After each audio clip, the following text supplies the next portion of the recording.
Welcome! In front of me is an iPhone SE from 2022, and today I'll show you how you can capture a screenshot on this phone.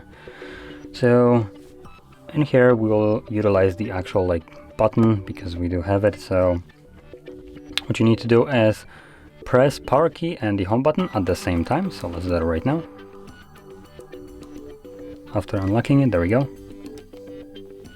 So you can see once you press both of them, it's just a quick click. You don't need to hold it or anything. It will give you this pop-up right here, which signifies that you have captured your screenshot. And that screenshot can be found in your photo gallery, which you can see right over here. Whoops, I didn't actually want to press that. There we go.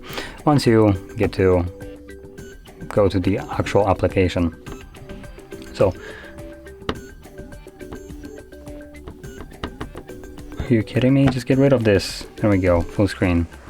So there is the first screenshot, and here is the second one. I have captured two, one before I started recording, so that's why there are two of them. But anyway, that is how you could capture your screenshot. And if you found this video helpful, don't forget to hit like, subscribe, and thanks for watching.